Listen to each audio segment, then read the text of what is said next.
Howdy, folks. Happy Tuesday. It's a brisk day in Buffalo, windy, a little windy, some, nice scenery with the leaves turning.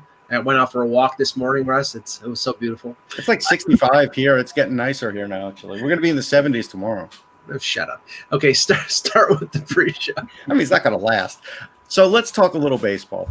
Sometimes Major League Baseball teams just can't get out of their own way. And Joe was saying offline here that the White Sox look like they're moving in the right direction, and I would tend to agree with them with the players they have. Mm-hmm. But if they interview Tony La Russa and bring him in and think that this is how he's going to bring in his 386 computer with Tony La Russa baseball and wow everybody, he's not going to do it. His Tandy 286. Well, that used to be Joe will tell you that used to be the number one game. It was Tony La Russa baseball, then Earl Weaver baseball, then front office baseball. Like those were the games to get on the computer. But that's also in the 80s. Yeah.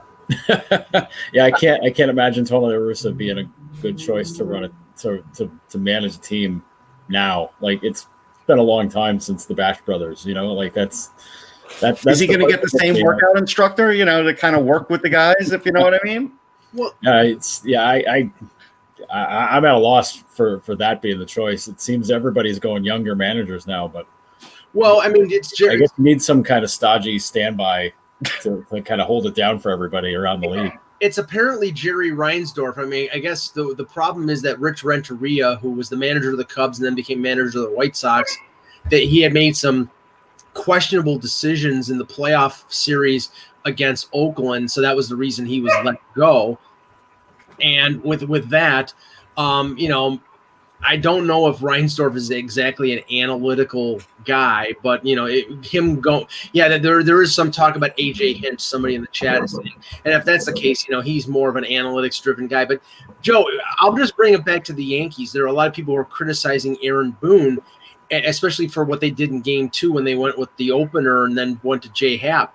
These decisions are not made by the manager anymore. They're made by like the analytics group, and like it's an overall decision. And he basically is being served this up, and he really doesn't have much choice unless he vehemently denies or vehemently is against it. So, I can't blame Aaron Boone for that decision. I blame the analytics nerds that the Yankees hire to make those decisions. Does that mean Jack McKeon's going to get hired at the age of 89? Is he still smoking cigars at the age of 89?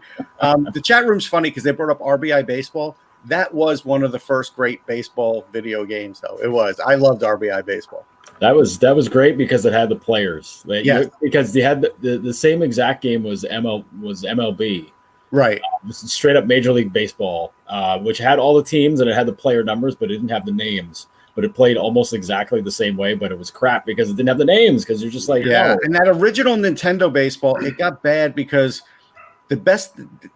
I became like a prolific bunter to the point where I could bunt for a base hit for every batter if I wanted to. There were certain things in the sports video games, like when we were in college, like when I was in college in the late 80s and early 90s, and those particular games, there were certain things that you could do, like in a baseball game, you could bunt and there was no defense against it. Like in this one football game, and I cannot remember the name, but it was at Buffalo State College in the video game room. You could basically roll out right with the quarterback all the way like back almost to the end zone and throw diagonally like 70 yards, and the defense, there was no way the defense could stop it. Was that Tecmo Bowl? Somebody said it might have been Tecmo Bowl. That sounds like Tecmo Bowl. Like you drop back with Joe Montana, you'd run back to the back of the end zone, throw it for Jerry Rice, and he would catch it. Yeah, Bo Jackson was like unstoppable. It's like I own one of the greatest arcade football games of all time, which is which is a real rarity that and you have to be pretty old. You guys are probably old. You guys are old enough to know this, but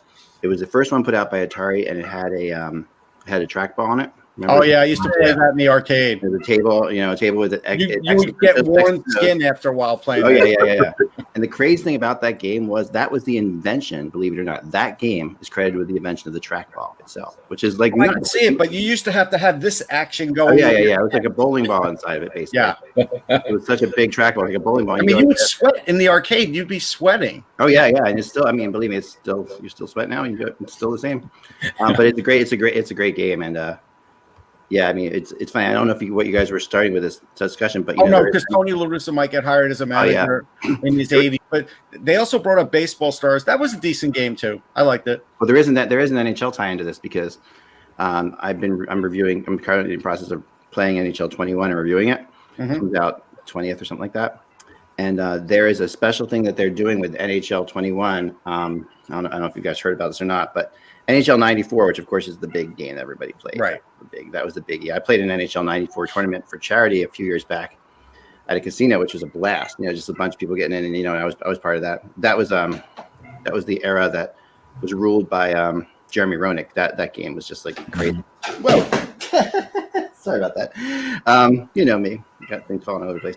So what EA Sports is doing with this, they're releasing an NHL 94 version of the current game. So it's a bonus thing if you buy the game online in a certain way or something like that. I don't know what you have to do, but it's NHL 94 with the same controls as the original NHL 94, except with today's players. Well, yeah, but you know what the problem is? It's on a controller that's much more complicated, even if it is the same controls. Right. And Yeah, so you just have to ignore the other buttons. I know, but it's hard to do that when your hands are there. If you're a button masher like me, it's hard to do. It is. There were some great. Obviously the NHL games, and we'll talk more about that when I actually review this thing. But it was really that was the best one. The other one I have the other arcade game I own that's a sports game is called Hat Trick Hockey, which was I prefer the video game where you can make Wayne Gretzky's head bleed, like in Swingers. that was NHL. It was around 94. I don't know if 94. I don't know if you could bleed. It was 93. 93. Yeah, 93. Okay, they took that out. Yeah, because 94 was the year all the parents groups really started hammering on about. Yeah, right. They freaked out about that. That makes because there wasn't fighting in NHL 94. There was in 93, but not in 94. Yeah, no, the bleeding thing that was freaking amazing. But then they put fighting back in. Remember, you could break the glass in 94. I think that was the year they brought that in, where you took a shot. I think you're right. That smashed the glass behind it. Smashed the glass, and the one timer was introduced in 94. The one timer that was the best. That was the best thing of all. I mean, the one timer concept that really changed video hockey. But the Hat Trick Hockey, which I own here, is an interesting one. And it has like a complete, and utter. It's just one-on-one with a goalie. So it's one person controlling one person with a goalie. It's really basic, but again, you can get pretty intense, pretty fun. Yeah. See, I think the acclaimed 3-on-3 open ice was better than that. Yeah, the arcade. Yeah, that's one that's like looking for ROMs for that one to play. That is I still have it on like really tough to do. I want to say. I wonder if I have. I might have one that has. I may have that on like my old PS3 or whatever, and I think I got it ported over with one of those cheats, and it's still really good. Like I think the Rangers was like Messier, Gretzky, and maybe even Richter. I think those were the three. I think the rosters on that were at a very funny point because there are some guys that were on teams that maybe they only played 10 games. Yeah. Right. And you're just like, wait, that guy played for that? Yes, at that moment in time when they whatever the roster was, whenever that was that one moment, because it was not like the days of like Wayne Gretzky and St. Louis like that. Yeah, there weren't updates at that point. But yeah, no, there's no question that's actually the one other thing since we've gone full circle here. The best intro of any game was Blades of Steel. When you heard the intro, even though it was hokey and it was like Blades of Steel, you still loved it. You liked the intro, watching the guys go around the rink, even though they were going around like faster than Bobby Hull did, faster than Connor McDavid. It was still great. It was, but I will forever feel, and I feel like I'm a connoisseur of this stuff. I forever will feel Blades of Steel is the most overrated video hockey game of all time. Oh, stop it! Let's start the show. Come on, no, it's horrible. It's not very good. I mean, it's got. Joyless. It's got the it's got the sayings that they hit the glass and the different sayings that are part of that thing, but it actually playability, yeah.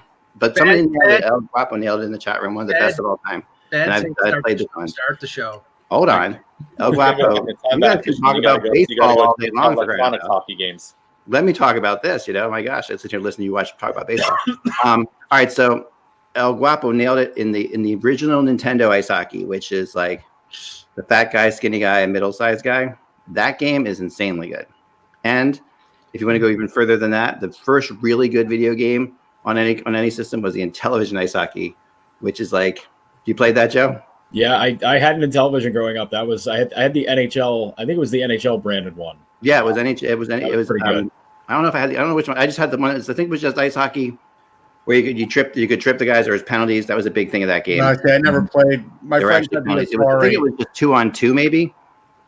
I think I'm trying to. I mean, it's been a very long time. We haven't. I actually still have it in television. I have it in television. I still have it in television with that game, so I could bring it up at some point. My friends had the Atari that the controllers would always pull out just when you were getting really into it. Atari never made a good ice hockey, except but I think it was Land and Sea we played most on that. Yeah.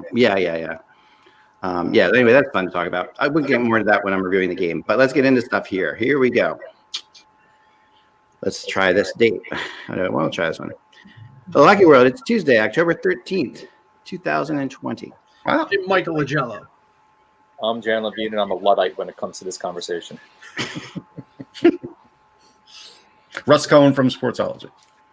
And I am Eklund. You're watching HockeyBuzzcast on HockeyBuzz.com. This is the podcast that comes every Monday through Friday at this time to fill you in the comings and goings in the hockey world and play a little video stuff beforehand. And we're all joined by Joe Yerdon, which is the perfect time to be joined by Joe Yerdon because of the basic, simple fact that the Buffalo Sabres the other night surprised everyone, like in the entire world, Joe. I'm sure you included. Yeah. So what are your thoughts? Give us your thoughts. Taylor Hall is a Buffalo Sabre. It's a fascinating choice by him for 100 reasons. I mean, when he finished up the year with Arizona, he said he wanted to go to a winner, and well, Buffalo's not a winner. They haven't been for a decade now, so it's curious. But for his situation and the way everything is right now, with the way COVID and all this stuff and how things are going to set up, couldn't ask for a better situation for him. I mean, I'm sure he looked at what happened with Jeff Skinner a couple of years ago and said, "Hey, geez, maybe if I can play with Jack Eichel, I might be able to have a monster season and I can get a big deal out of that." So it's great for him. It's great for the Sabres because it turned the attention span of the fans around quite a bit. Because when you sign Toby Reeder and Matt Irwin, that's not exactly going to get, no offense to those guys, but that's not really getting everybody hyped up for a season. You sign Taylor Hall. It changes a lot of opinion, but now the construction of how this team's going to work is even more interesting because now it's a very top heavy team, and I don't know, they still have a lot of problems. I mean, this is not a playoff level team. There's still questions in goal. There's still huge questions on defense, and now there's not a lot of options to go unless they start making some trades. Well, Joe, I got asked the ultimate question by Mick Kern on Sirius today about this, and he's like, "Okay, so after the season, what are the odds that the Sabres can sign Taylor Hall?" And I said, almost nothing, the same as Arizona. I mean, unless there's some metamorphosis of the team, I don't see it happening. And I wonder what the fan base thinks about that, or are they going to just enjoy the ride and not think about it? I think the fans are just along for the ride right now because I think most everybody who's dyed in the wool with this team understands there's some big issues. I mean, they didn't address the defense problems. I think there was some question before the qualifying offers came out as to whether or not even Brandon Montour was going to get one. Right. I think that was, there was a rumor a while back saying that he wasn't going to, but they like that. They like his versatility playing left or the right side, which I don't agree with that. I don't think the left side's where he belongs, but I think, as far as long-term with him, it's very tough to see unless Sam Reinhart isn't long for here anymore. And unless, you find a way to trade Ristolainen, you try to find a way to, to lose some more of the money. And I mean, they have to get Dahlin and Yoki Haru get those contracts done next summer. So it's getting, I'm sure you can put them on bridge deals, but man, I don't know that you want to put really good young defensemen on bridge deals when, you give them a couple of years to kind of pad things out. I don't think that's the right way to do it. Well, Joe, I mean, when I heard that signing, I thought this is smoke and mirrors because I don't know whether it's logical that Hall is going to sign for anything past the year. He's going to pad his stats playing with Eichel. I'm sure they probably promised him that. So, he'll score his 40, 45 goals if he stays healthy and go and look for a big free agent deal. But what I'm waiting for is the other shoe to drop with the Sabres with Kevin Adams, whether that means trading Reinhart or clearing, if they can clear Ristolainen or Miller or Montour. I mean, they got three restricted free agents to sign: Reinhart, Olsen, and probably most importantly, Allmark. Right. And I don't, they're $13 million under the cap, and from everything we've both heard, they're not going to spend to the cap. So I don't know what's going on here. Yeah, I think hitting the cap number, as long as it doesn't mean the salary money's flush with that, I think that's probably in they're probably in their better interest, I would imagine. But getting a deal done with Olofsson, and there's been some rumor, there's been some discussion of target numbers there in that $4 to $5 million a year range, which, I mean, for a guy, I mean, and I love Victor. Victor's tremendous. Mm-hmm. And, a 30-goal AHL season, he was fantastic last year. But if you're going to go, a 4 or 5 year deal at $4 to $5 million a year, based on one NHL season, which he kind of loaded up on the power play. I need some even strength goals. I need more. I need way more even strength scoring. There. Joe, who else you bringing in, right? You start getting rid of some of these guys, right? We thought with Olofsson there, with Reinhart, your top 6 is now set. Now you start talking about getting rid of one of those guys, Aristolainen. Yeah. I mean, there are guys still available in the marketplace, but you're likely not going to go out and spend that. So the gain you're getting from signing Hall is blunted then by moving other guys and bringing in lesser quality guys. So it's a vicious cycle you're caught in.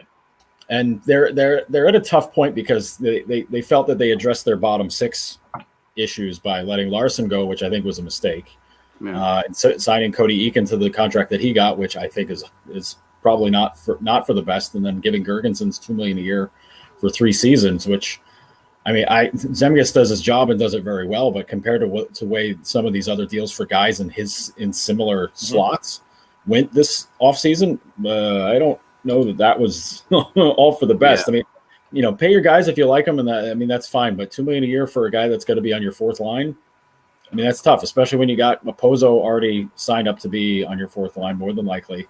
I mean, that's $8 million worth in 2 guys. And then, if Cody Eakin or Curtis Lazar is there as your fourth center, I mean, Lazar's at least making the minimum. Cody Eakin at $2 million. I mean, you're talking about a $10 million 4th line. That's, I mean, unless you're the 2002 Red Wings, I don't know that's really the way to go. I mean, I think a big question here, Joe, is does this make them a playoff contender? It pushes them a little bit closer. It makes their offense a lot more, flat out. I think that's a good thing. Adding Eric Stahl made them, instantly made the second line worthy because last year they fought all last season to try to make something out of their second line, and it just never worked. It's no fault of Marcus Johansson's that he was forced to play center for the first time again in 7 seasons. That's not his fault.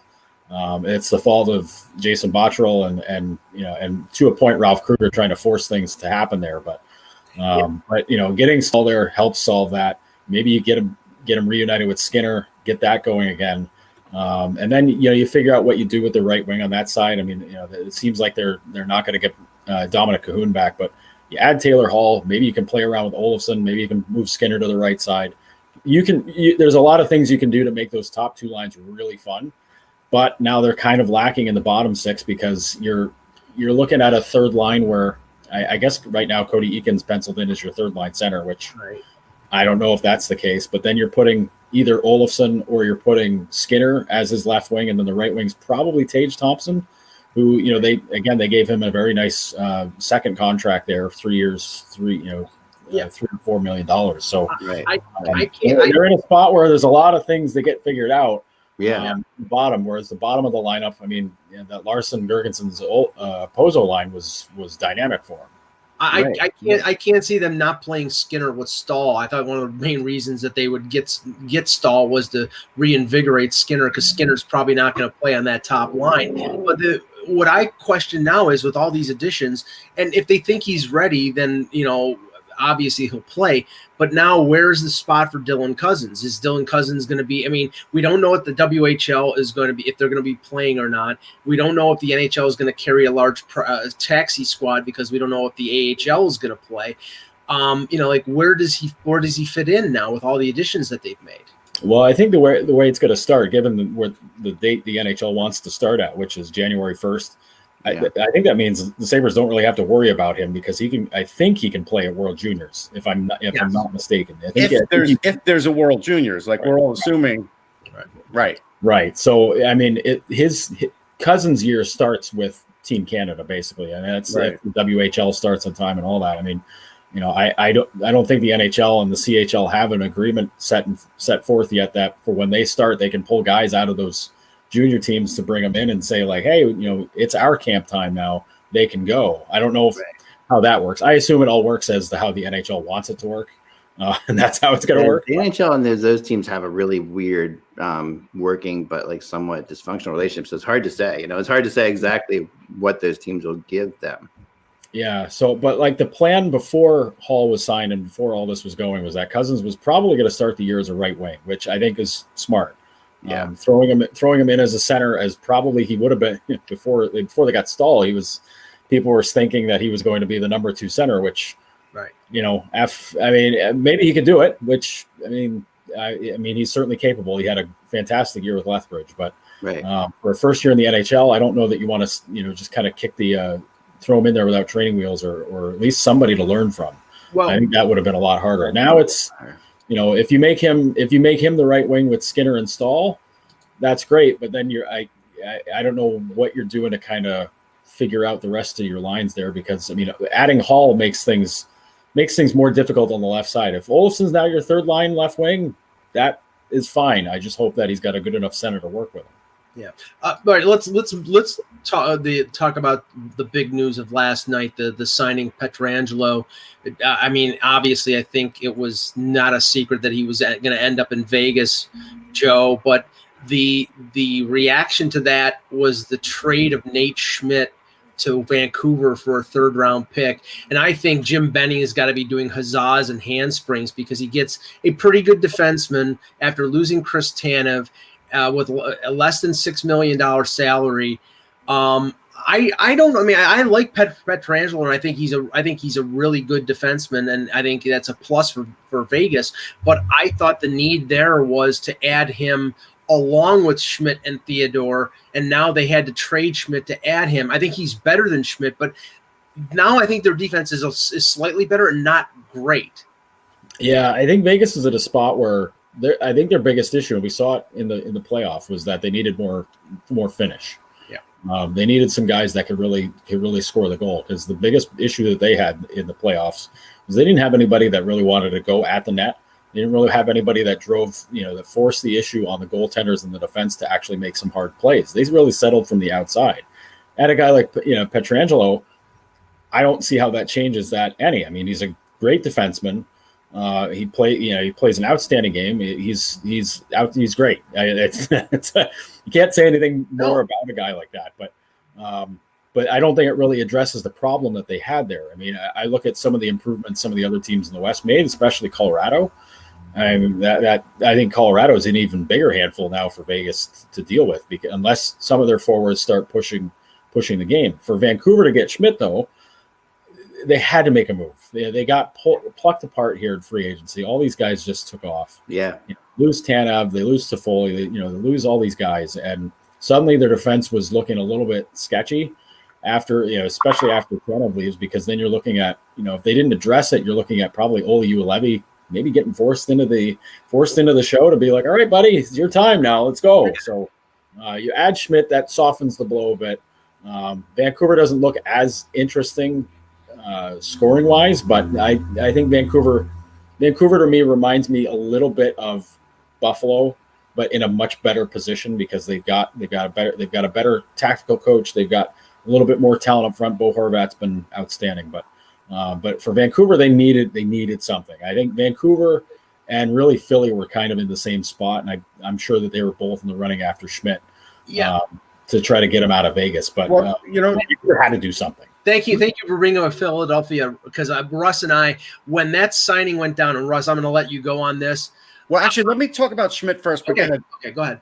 I was just going to say, we talked about it yesterday, Eck, about now these trades sort of turning into NFL trades, and Schmidt was an NFL trading deadline trade, a 2022 3rd-round pick. That's it for a talented player. Yeah. I'm telling you, if Pietrangelo doesn't bring them a Stanley Cup, as good as he is as a player, this is still going to hurt the organization 3 years from now, when all of a sudden they will have to rebuild, and all of a sudden they won't have as much cap space as they want, and they did push out some players, so they better win the Cup. Well, in 3 years, because first it's $8.8 million for 7 years. Right. There's a no movement clause, which is definitely going to come back to. Look, they kept adding on and adding on and adding on because they didn't want him to leave. Right. So there has to be a saturation point where you need to kind of know your limit. And it looks like that Bill Foley clearly wants to win so badly that nobody can rein him in and tell him what that limit was. In Vancouver, look, they probably should have brought back Toffoli. They still need help up front. I understand cap constraints is the reason why they didn't, but they imported him to help them up front. And now they still have issues in terms of scoring talent up front, even after adding Schmidt. Now, Schmidt's clearly an upgrade over Stetcher. There's no question, and an upgrade over Tanev, and they needed help defensively. I just think offensively they've now been hurt up front by losing Toffoli. Yeah, but for all the criticism that we've heard over the months and years about Toronto spending $40 million on their core 4 players, look at what Vegas has done now. They traded for and they signed Pacioretty for big money. They traded for and signed Mark Stone for big money. They've got an aging Marc-Andre Fleury making $7 and now $7 million, and now they've added Pietrangelo at 8.8. And remember, these figures are lower than they would be for other teams because Nevada is a no state tax state, so they get the, if Pietrangelo had signed with Colorado or signed with Toronto or someplace like that, he probably would have been like 9.25. He probably would have been more than Roman Josi. So I don't, this is it's really hard. It's really hard to criticize the Pietrangelo signing. I mean, like at the end of the day, it's not criticizing. It's a good signing. If they win the management. Right? Yeah. There's stuff going on there for sure, and they've got to make other moves. But if you can get, Alex Pietrangelo, who's probably a top 5 defense in this league at 28 years old, I mean, you're talking about like 31. Okay, 31 years old. I apologize. Who was I thinking of the other guy? I'm 31 years old. Still, I don't. Yes, it's a long deal at 31 years old. What's the team going to look like when he's 35 years old? That's unless you have a couple. A guy that size and in that kind of shape, I'm okay with him at 35, 36. I think, I really think that we're going to see some of these bigger. I mean, Here's my argument, Act, because I was in favor of the Leafs going after Pietrangelo, and if the price was trading Nylander to create the cap space, then I think that would have been smart for Toronto because they needed a reallocation of funds towards their defense and away from their forwards. With Vegas, what they've done is they've signed a more expensive and older defenseman who is great, but then they traded a younger defenseman who's making less to make room for him. And I don't know if they're better, but they're not so much better that their defense is fantastic now. I don't agree. I mean, I just think that at the end of the day, I mean, Nate Schmidt is what Nate Schmidt is. He had a really good run his first year there for sure. But he is not a star. Like he's a good 3-4 defenseman in my book. But he's nothing like Pietrangelo. I mean, granted, this is costing you a lot more money, but you're also getting a guy who's won a Stanley Cup. You're getting a captain of that Stanley Cup team. You're getting, and that locker room. The one thing about Vegas I've talked to players who played through there, and some of them I'll put what's his name, Pierre Bellemare. Bellemare, played there for a bit. Didn't he was there? Yeah, he's still there. Yeah, he's still there. Right. I'm sorry. I'm like still coming off of no sleep. Like, all right, make sure I'm right there. Anyway, I mean that room is still. I mean, think about it. No one's been a Vegas Knight for more than 3 years. That room is still very much in its development phase. I mean, and that's why the stuff that happened to Marc-Andre Fleury was such a big deal. Joe, you've got guys there that are going to start slowing down. You've got guys in the middle of their careers there now. You need a leader. You need a real leader. I mean, you need an actual leader in that room. And if Fleury, who is basically their captain and basically kept that thing together, is no longer part of the team, which I know they're going to keep him on the team, which I think is a mistake because.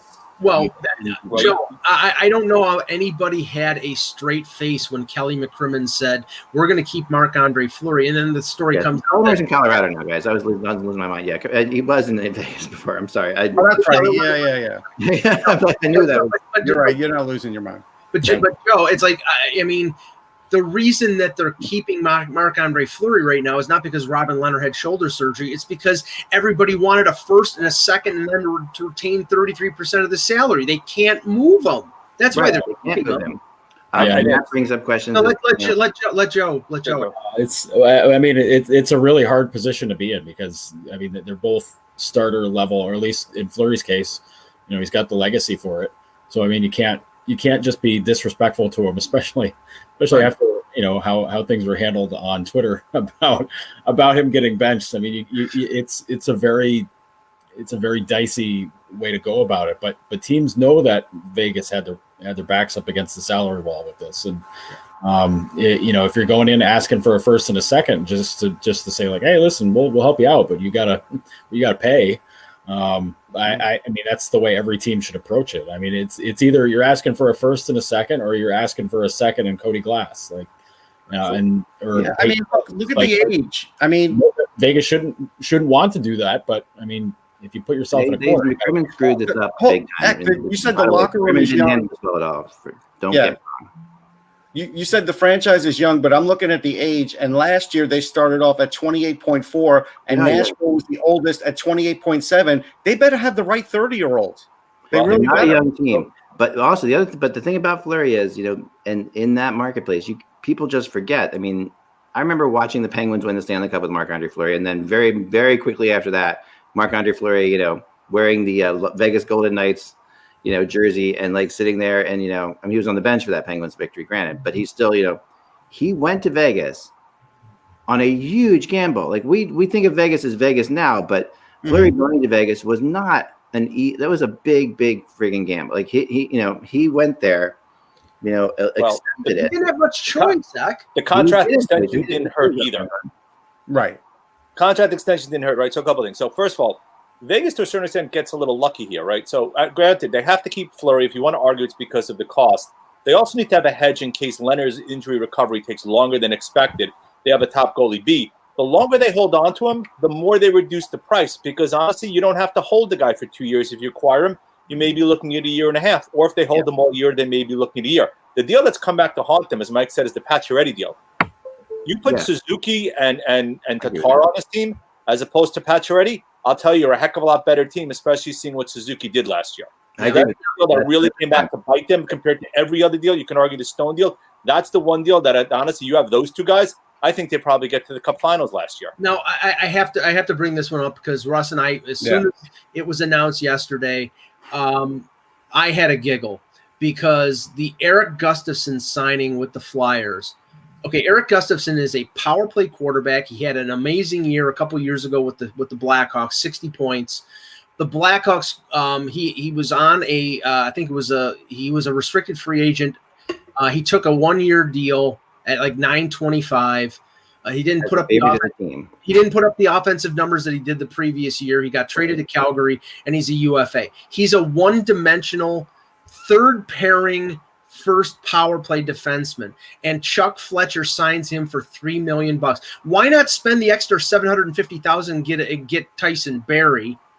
Tyson Barrie. I would have taken Stetcher. Tyson Barrie. That was a non-starter for Philadelphia. I mean, he's okay. Yeah, I would have taken the Stetcher deal over him because either way, you weren't going to get a Niskanen fill-in, and now what you have is another problem for AV to figure out when he's going to be on the ice. My reality on this is I don't disagree with you, but this is where I think. Well, hold on, let me finish because when you even the analytics guys looking at him when he's on the ice, there's a tremendous amount of goals against. Yeah. Even when he had 60 points, he was a minus. He is literally a minus when he steps out on the ice. Now, does he help a power play? Sure.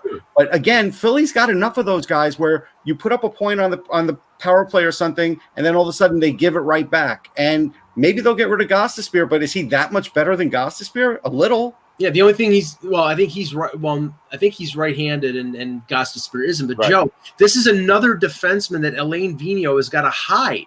I mean, he's going to be on their third pair, and they're going to have to put him with Justin Braun just to make him not a defensive liability 5-on-5. Yeah, it's I had somebody describe Gustafson to me as a very one-way defenseman, and it's not the defensive way. No, listen, you need to have a healthy mix of guys like that in your D group, I think. But I think as long as you put the right person with them, you can make it work. But I think in Philly's case, they've got a couple of guys that sort of operate that way. Gostisbehere is kind of that way. I think he's kind of leaned a little bit more into. He's kind of had to force himself to be a bit more defensive lately. But Provorov, be a one-way guy, and he's not. The third pairing is set with him and Justin Braun, fantastic. But now you're also gambling that Myers and Sanheim are going to be a real second pair in the league, which is a bit of a gamble. And then who's your number 2? Are you going to put Sanheim there instead, or are you going to put Robert Hogg, or are you going to get somebody else for 1 year cheaper contract? Like, it's not good. Yeah, it doesn't solve problems. It's just it makes the situation a little bit interesting. I mean, I think the defensemen were the only ones who got overpaid in this UFA period. I mean, he's overpaid at $3 million. I mean, I everyone. don't think Brody's one other overpaid. defenseman got Tyson overpaid. Berry- Back. Brody's Who got too much. overpaid Tyson defensively? Barry's too much. Shattenkirk. No. Okay. No, I don't. I think TJ Brody got paid a little too much, $5 million for 4 Right. years. Do I think he's a good defenseman? Yes. But I think he got paid too much. I also think that Tanev at 4.5 got overpaid. Right. Shattenkirk. But Shattenkirk at 3.9. 3.9. I don't think Barry at 3.75 is that overpaid. No. We know why Barry took that. Barry took that because he wants to be on the first power play with Edmonton, exactly. and pad his stats like Taylor Hall is going to do with the Sabres, and then go out in free agency. But you would think that GMs are going to look past that and go, wait, he's now playing with those guys. That's why his numbers are up. But he'll intrigue enough general managers to get somebody to go in on him. But only if Tippett will put him on the ice. I mean, there's that. I mean, there is that little thing. I mean. Of all those defensemen, Gustafsson is the most one-dimensional of all of them. I mean, even Tyson Barrie can play 5-on-5. Gustafsson is a pure specialist. I mean, Timothy's asking the question, would I rather Gustafsson or Matheson? I wouldn't have either on my team. So it would be neither. I mean, this is a weird debate. It's a very strange debate when you have to argue the who's better defensively, Tyson Barrie or Gustafsson, because Tyson Barrie or Gustafsson, because honestly, there is no defense in either one of them. And the only defense. So the argument there is kind of like, you're not going to put either of them on the ice to kill off that last minute when you're up a goal. The only reality is better. That's what you're arguing over. The only saving grace for Chuck Fletcher is this was a 1-year deal. Yeah, but again, it's taking up a lot of cap space because they can't trade anybody. Even if they dump Gostisbehere for some sort of pick in 2025, whatever they do based on the market, it's still not going to help their defense, defense. We're talking about defense, not puck moving, not offense. We're talking about actual defense because even the Flyers' team defense isn't very good. Now, Joe, if you want to, do you agree with that? Go ahead. Can I say one thing? Yeah, sure. What they needed, I mean, I've been trying to get my point across. I don't like the signing either. I'm not defending it. I don't agree with you. But I think what they needed here was Alex Martinez. I mean, honestly, Alex Martinez, he would have been better. Is the player that you could put with Provorov on the first and he's smart and he knows how to play with a guy like Provorov. And that is what they tried to do, from what I was told.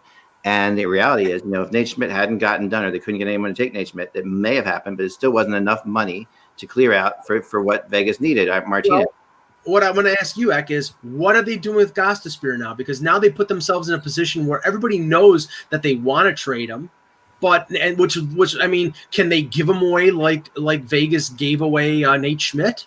Can they get a third-round pick for him? For what it's worth, Vigneault doesn't think Gostisbehere is as bad as we all do. Okay, I'll tell you that. It's the truth. I'm sorry. I mean, I don't know if that's the truth. I know it's not. He doesn't think he doesn't think. I actually am going to take myself. I don't think Gostisbehere is as bad as you all do, but I think he's. I think he's better than Vigneault thinks he is. I honestly don't think Gostisbehere is bad. I think Vigneault thinks he's bad, and I think that Vigneault is saying it for public consumption that he's bad because he wants to. Vigneault gave him every opportunity to get a spot on that team twice last year. I know, and it didn't work. I know. He's defensively challenged, to say the least. Let's put it that way. I know. And I still think they're going to move him. I think they will move. I think they will move him. I think they will find a place for him. I think Florida. Guy, don't get me wrong, and he has a place in the NHL. Right. But you don't need two of those guys on the roster. Now, Joe, talking about extending, and he's one of those guys now. Russ and I especially have been talking about the cheap skatiness, if that's a word, of the New York Islanders, especially with the fact that their building hasn't been built yet, and they're probably going to pinch pennies over the next couple of years. And yesterday was a perfect illustration of that because they trade Devon Toews for a couple second-round picks. It's clear to me they couldn't move Boychuk, that they're going to be counting the dollars on a Matt Barzal contract, that they have to pay Pulak, and they would not extend that to sign Toews. And I think Toews is a good defenseman. I think this is a terrible deal for the Islanders. Yeah, I wonder if it was known that Toews could be had for that kind of price, and if that price could have been a lot higher for a defensively desperate team, because Toews showed in the playoffs that he's very good. And to me, I think that's where Lou's secretiveness kind of bites him, because if it's out there and it's known that Toews can be had, aside from the part of dealing with the Islanders fan base being like, what the hell's wrong with you? I think that's one where maybe some more GMs would be knocking on the door and calling on the phone to ask what's it going to take to get him. I think a price of 2 seconds is it in a vacuum. That's a good haul for a guy that you're probably not going to be able to keep in the end, or that you don't want to pay the money to. Who knows what the case is with Lou. But I think in the end, Russ is we reached the self-promotion program of the. But I mean, I think in the end, though, that it's a bad move, because the Islanders, Toews showed last year that he's the guy that was taking charge there. And yeah, but not give him charge on the power play too. He did struggle against Tampa. Not in the playoffs. Yeah, everybody struggled against Tampa. But he struggled against a lot more than Tampa. He was bad in the whole playoff. I mean, Toews was. He was not. No. I gotta disagree there. Yeah, I mean, but basically, now everybody and analyzing the Islanders during the playoffs said, the Pelech Mayfield combo stepped up and played a lot better than people thought. Pulock was good, and they have to sign him, but a guy like Leddy showed his age. Boychuk couldn't even get into the lineup. They were putting Andy Green in there, and Toews played generally well. I saw some sort of retrospective analysis said, well, the Islanders decided that Toews wasn't part of their core group on defense. What a load of crap! It was that they don't pay him. That's what it was. I mean, you just stated that he played generally well. You stated 3 defensemen that played better than him in the playoffs, or they played better in general. And now you're upset for getting 2 second-round picks for him. I mean, at the end of the day, he was their second highest scoring defenseman in the playoffs. Period. He's a scoring defenseman. There's no question. He's an offensive guy. But defensively, he gave up. He's not a defensive liability. Not a liability. He was under pressure. He was not good. Now, Joe, I think the only thing I think they didn't do this because he had a bad series against Tampa. They did this because they're out of money, and this is the easiest thing to do. And now they're still in a spot for money. And they were out of money, and they got 2 second-round draft picks for him. But this is where this is a developed defenseman who could play on the power play. That's not good enough, Joe. This is where they're going, and I mean, if Lou came out and said this, it would maybe be defensible. They've got a guy who's an NHL defenseman in Noah Dobson, who they're going to put in the lineup on an entry-level contract, and they're saying, okay, we're on a budget. We're going to trade Toews, get as much for him, and we're going to insert Dobson. But they're not going to be honest, because if they're honest with their fan base will revolt. That's the problem.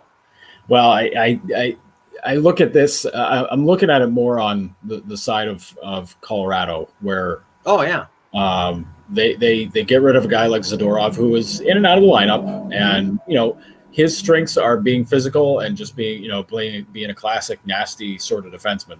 And they change it up by getting a guy like Toews, who's a puck mover and who's going to help make that team go. I think in Colorado's case, it's a huge upgrade, but for the Islanders, I want to know who your puck mover is. If it's going to be Dobson, okay, that's fine. But it will be Dobson, and he is good. He's not at Toews' level yet, and he can't be. He's not the same age. It's just not. It'll be Pulock a little bit also.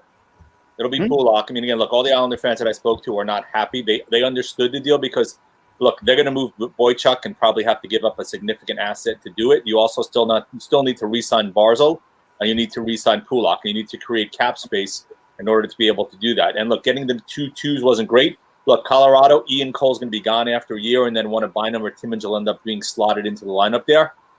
Look, whether or not Lou wants to admit it, I think all the Islanders fans know why he made this move. They're still not happy with it. The return wasn't ideal. Was it a horrible return? No, it was a decent return. I think I will say, Ross and Mike, I think Toews did struggle in the playoffs at times last year. He may have been their second or third best defenseman. That doesn't preclude the fact that he struggled. That also doesn't preclude the fact that there's a ton of upside there. But they weren't shopping him. I think they basically took calls and they figured, look, we got to get rid of somebody because it's going to cost us money to sign him again. We don't have the choice because we just don't have the cap space right now to make the move. So how many more wins on an offensively challenged team does Sorokin get them? Because Lou is going to give us the same differential answer he gave us last year. Well, as long as the differential's good. Well, the differential was this thin, and it got him pretty far, but it didn't get him far enough. Yeah. I don't think it's going to be far enough this year either.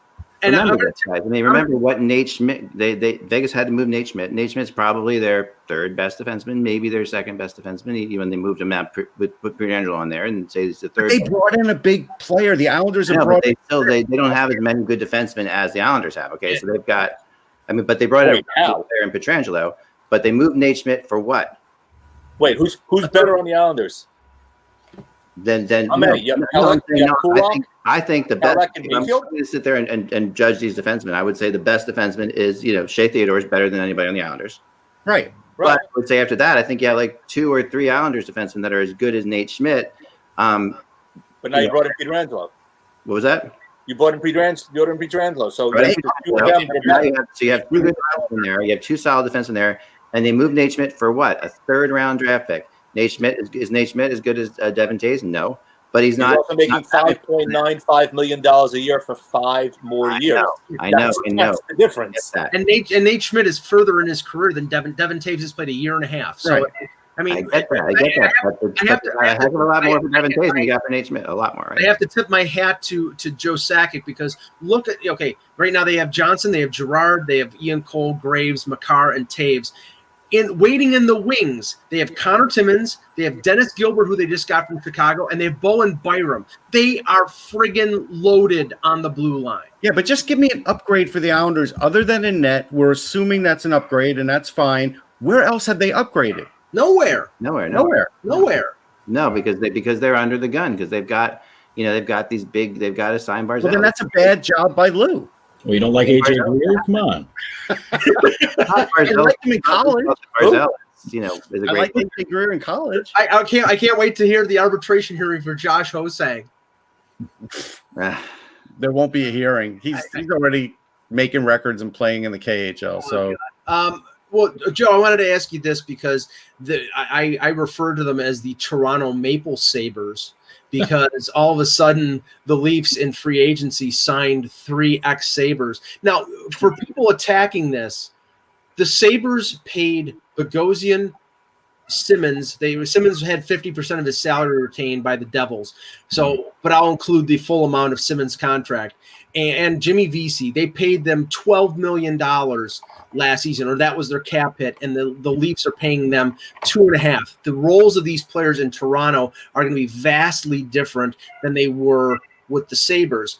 We've both seen Bogosian in Buffalo. We've both seen the fact that he couldn't stay in the lineup for almost every year he was there. But we saw the role that he played in Tampa as sort of a bottom pairing, although he did play with Hedman a bunch of times, but as mostly a bottom pairing and a penalty killer and a physical defenseman.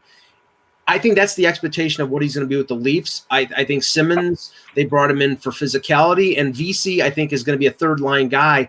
They got them all cheaply. I think these are good moves for Toronto. Yeah, I look at Vesey as a replacement for Andreas Janssen. Yep.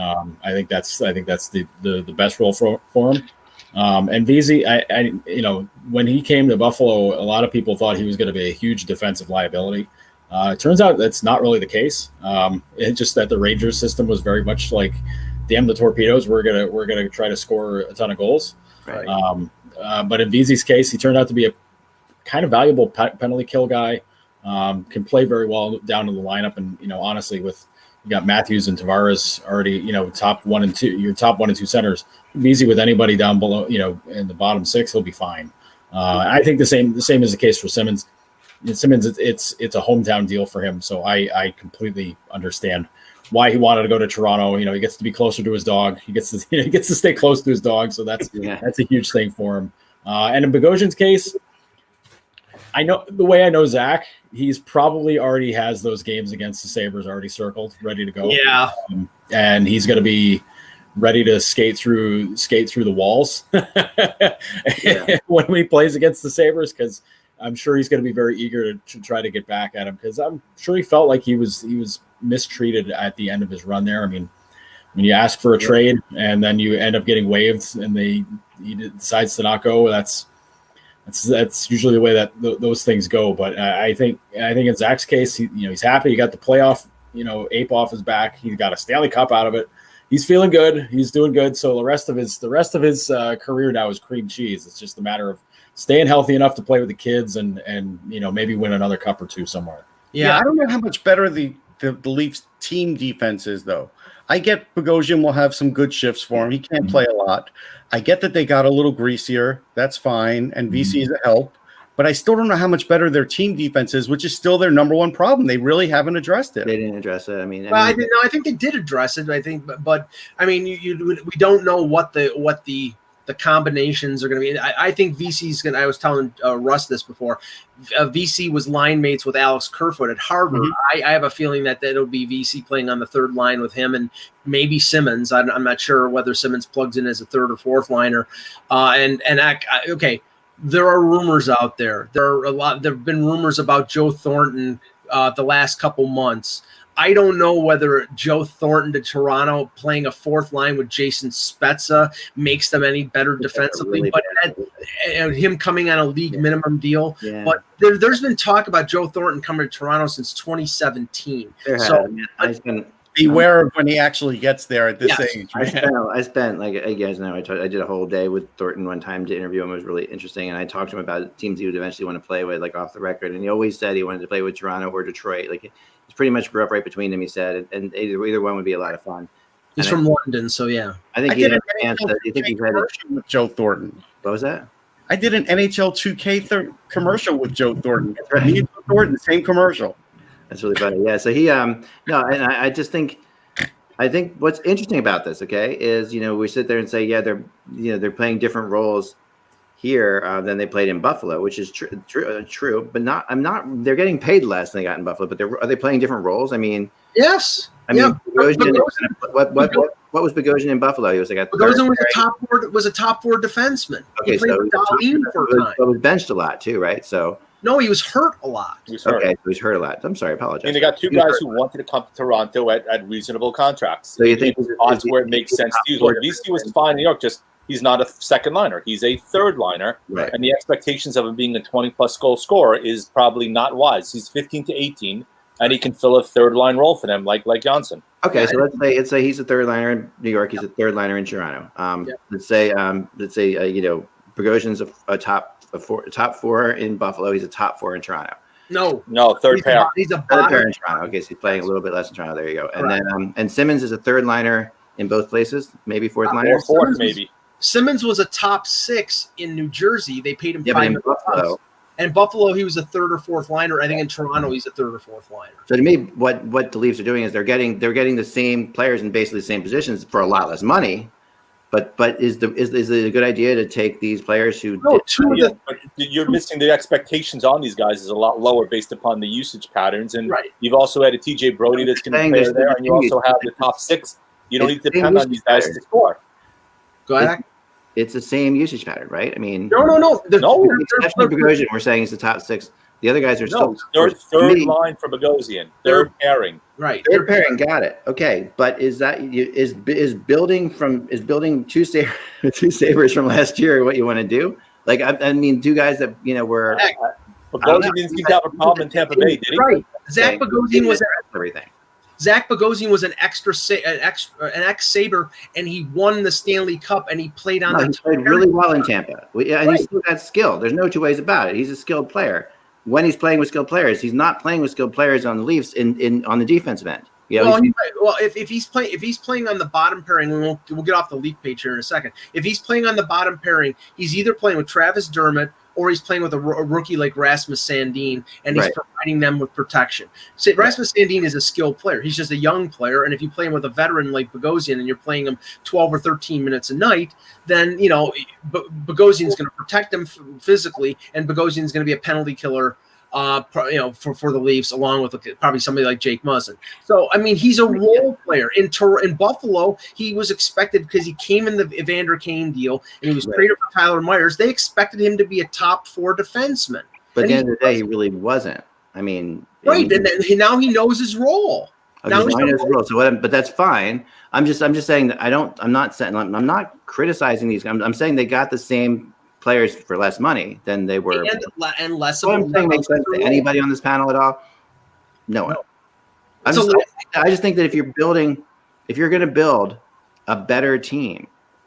Pulling a Sabres, one of the Sabres bottom 3 defensemen, even if you want to say that. No. And pulling a Sabres third or fourth liner is not going to take you there. He was a top 4 defenseman with the Sabres. He played partially top 4 with Tampa when they won a cup. No question. With Tampa, he was very good. And with good players, that doesn't say it matters who you play with, right? How many games is he going to play, Mike? Are we talking about an 82-game season? No, I'm talking about a Zach Bogosian season. Probably 50. Okay, so 50. So he'll get hurt because he always gets hurt. So yeah, he'll get hurt. So he was a disappointment in Buffalo, obviously, but was really good was very good when he played with skilled players in Toronto. I just don't know he's got the skilled players to play with. So I'm wondering. And here's another factor. Big Smoke is mentioning it. Now we don't know what Mikko Lehtinen is going to be because he played exclusively in the KHL, but he was widely pursued by a number of teams. Yeah. He's going to get an opportunity with the Leafs. I mean, they have a deeper defense now than they've had in about. And I think Mikko Lehtinen was a phenomenal signing. Like I'll go out and tell you, I think I know a lot of teams were after him. I do believe he's going to, and just from the little bit I've heard about him, I haven't really seen him play that much, of course, but from what I've heard about him, he's going to really bring. I thought that was a phenomenal signing by me. Now we have to talk about a few things though, Russ. The story came out of Germany this morning. The Tim Stützle, the 3rd overall pick, it was an arm injury, and he's going to be out for about 2 months. Yeah, a broken bone in his arm. Yeah, it's interesting. I got the message from Germany at like 5:45 a.m. in my Facebook account. Had I been up, I could have had a real scoop. But the point was, the person who sent it to me made sure that they said, "Hey, this happened at practice," because I know the sort of the way it was worded. You might have gotten the feeling that maybe it happened when he was working out, but he was working out at practice. Like this was team scheduled stuff, so it wasn't like an ATV accident on his own or anything like that. 6 weeks, getting the surgery tomorrow. So I think it would be prudent if now Ottawa takes the foot off the gas with him trying to play in the NHL and just says, play your season in Adler Mannheim. We'll see how you do that season. Right. We'll give you a cup of coffee after the season, but play the season there. Right. I don't disagree with that. No, the rumor is it's hand, not wrist, by the way. It's hand? Okay. I think it's his hand. The initial Garriock said it was arm. I don't know. Now, Joe, Eck in his blog, and Eck, I'm sure you want to talk about these guys, but we talked about like the 3 top forwards left unsigned in free agency. And this is where I think things are going to get interesting because now that Hall has signed, it's going to be interesting to see where like Hoffman or Dadonov or even Anthony Duclair, all which Eck mentioned in his blog, where they're going to fall. Hoffman is the most interesting because I think he's the best of the 3 offensively, and there are teams out there desperate for offense. Yeah, this is where I'd love to see a team like Nashville take a step in, or a team like even Boston. I mean, Boston got Craig Smith, and I think that's a real below the radar perfect move for them. But considering Boston was supposedly hot on Hall, I think getting maybe a Hoffman on a short-term deal is not a bad idea. But if those guys are looking for payouts, that's on them. But I think Nashville needs a little bit of help at forward right now. If they're trying to keep the train going and keep things going as far as being a playoff level team and staying up, I think that would be huge for them. But I look around and I'm looking at some of these teams, and Vancouver could still use help. Maybe they take a look at a guy like Dadonov. I think would be a lot of fun to give them some a nice skill player there. But they're teams with holes. It's just a question of how hard they want to go financially on some of these to try to fill them in. Yeah, I didn't get to do that. So okay. No, I agree. I mean Hoffman. Nashville is definitely interested in both Hoffman and Dadonov. A little bit of this is being held in a way like the finger on the dominoes right now is in Florida, because they're also interested in Duclair. And if they are interested in Duclair, and they are Hoffman and Dadonov, will talk to Florida at some point here. Florida will have some say about how this goes down. I think is with these top guys. But Hoffman is, big times. I think a good consistent scorer. His scoring numbers are very. Kevin wrote an article that how similar they are to Taylor Hall's number wise. Hoffman is surprisingly close to Hall.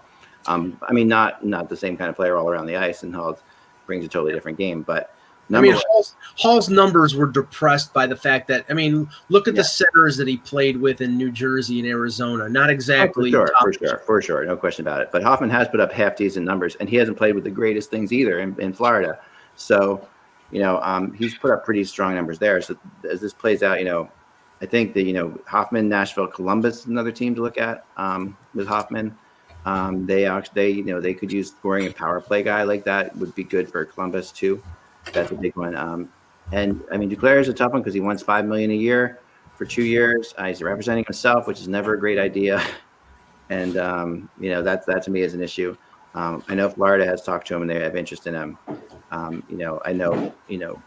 Also, I've heard mentions of Dallas with him, which is hard to kind of imagine because they're not in the greatest cap space in the world. But I think. Duclair, I like Duclair, and I think he made a mistake by not taking the offer given to him in Ottawa. Maybe he'll end up back there again because blame his agent. Yeah, which is himself, right? Which is a bad idea, especially if you're a guy like Anthony Duclair, because if a team's going to argue against Anthony Duclair, they're going to say the player's a very streaky player, doesn't always come to the ice, doesn't always bring the game. To say that directly to the player is different than saying that directly to the agent. I think the things went bad quickly in Ottawa, like when they started talking about this, and he walked away from $3.6 million per year, which was double what he was making before. I think that he probably should have taken that and continue getting the ice time he's getting in Ottawa and build up his game. Maybe he ends up back there eventually. Maybe he circles back around to that. Yeah, the fit in Ottawa for him was too good. I just speaking from the games I've watched him against the Sabres, he haunted them. He haunted them in Columbus too, to be fair. So there's that part of it too. But he also scored 2 goals his last 30 games. So so it's not like he's operating from a position of strength. And B, he's also bounced from organization to organization. So he may have been better served staying in the place where he found a comfort zone as opposed to trying to go elsewhere. And that's part of the problem with Anthony Duclair at times. It's a big problem with him, and he just has that reputation that there's just stuff that follows him around, and he gets traded way more than he should, which tells you that there's other stuff that we just don't know about. So it's frustrating. Joe, hopefully he'll play it out nicely. Question on the Sabres: the musical chairs for all the goaltenders, have stopped because other than Jimmy Howard and a couple aging veterans, everybody has been signed. I got the feeling that there was some interest, and Ralph Kruger in his media availability was very we had, these are the goaltenders that we have. It wasn't exactly a great endorsement of Carter Hutton and Linus Ullmark. Mm-hmm. Where do you think they go here, goaltending wise? It's obviously going to be probably a trade, but I'm trying to figure maybe a David Rittich from Calgary or something like that. Sorry, I apologize. I've got a big thing, a big possible trade here. I got to make some calls. I'm gonna say goodbye. Thank you, Joe. Okay. Thank you, Joe. Right. I got to take care of this. I appreciate it. Thanks, guys. Yeah.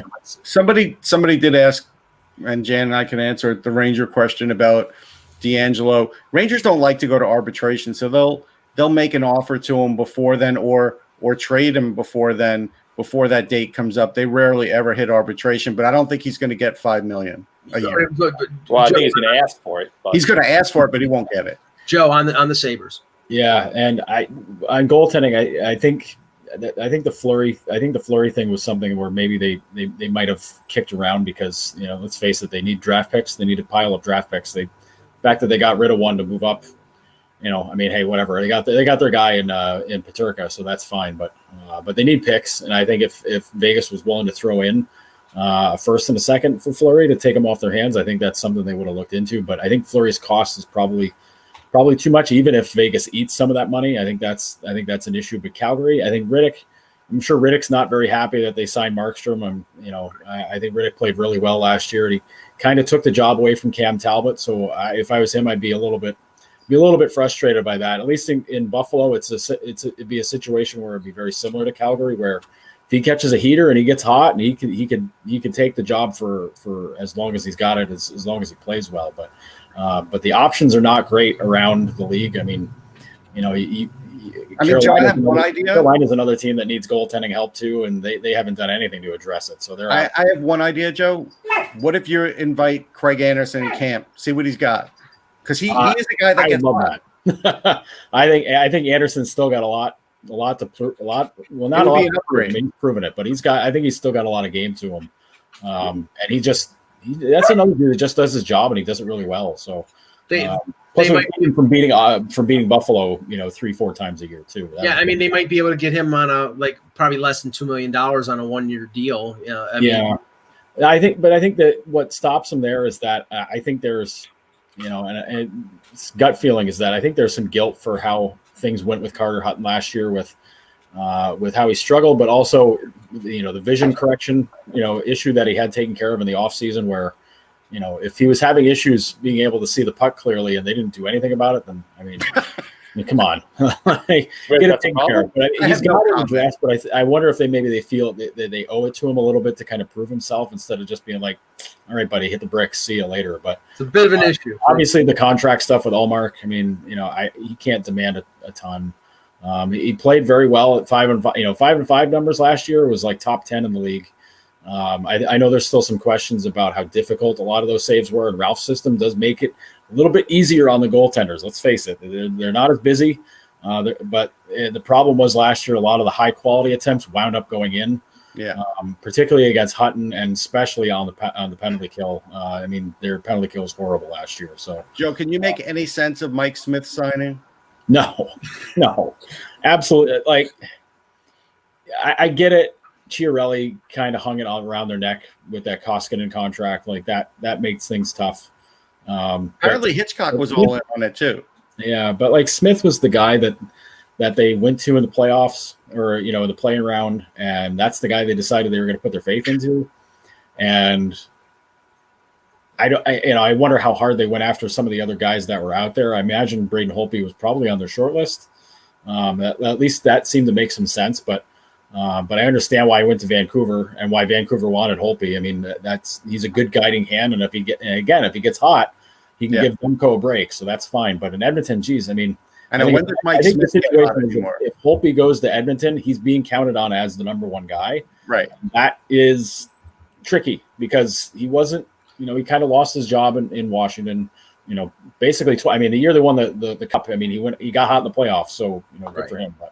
But Edmonton not doing anything to address goaltending. I mean, is there anything more Oilers than that? Honestly, so they got to get to the deadline and hope they can make a deal at the deadline and still be in the race, right? I was waiting for them to trade for Peter Mrazek. That would have been perfect.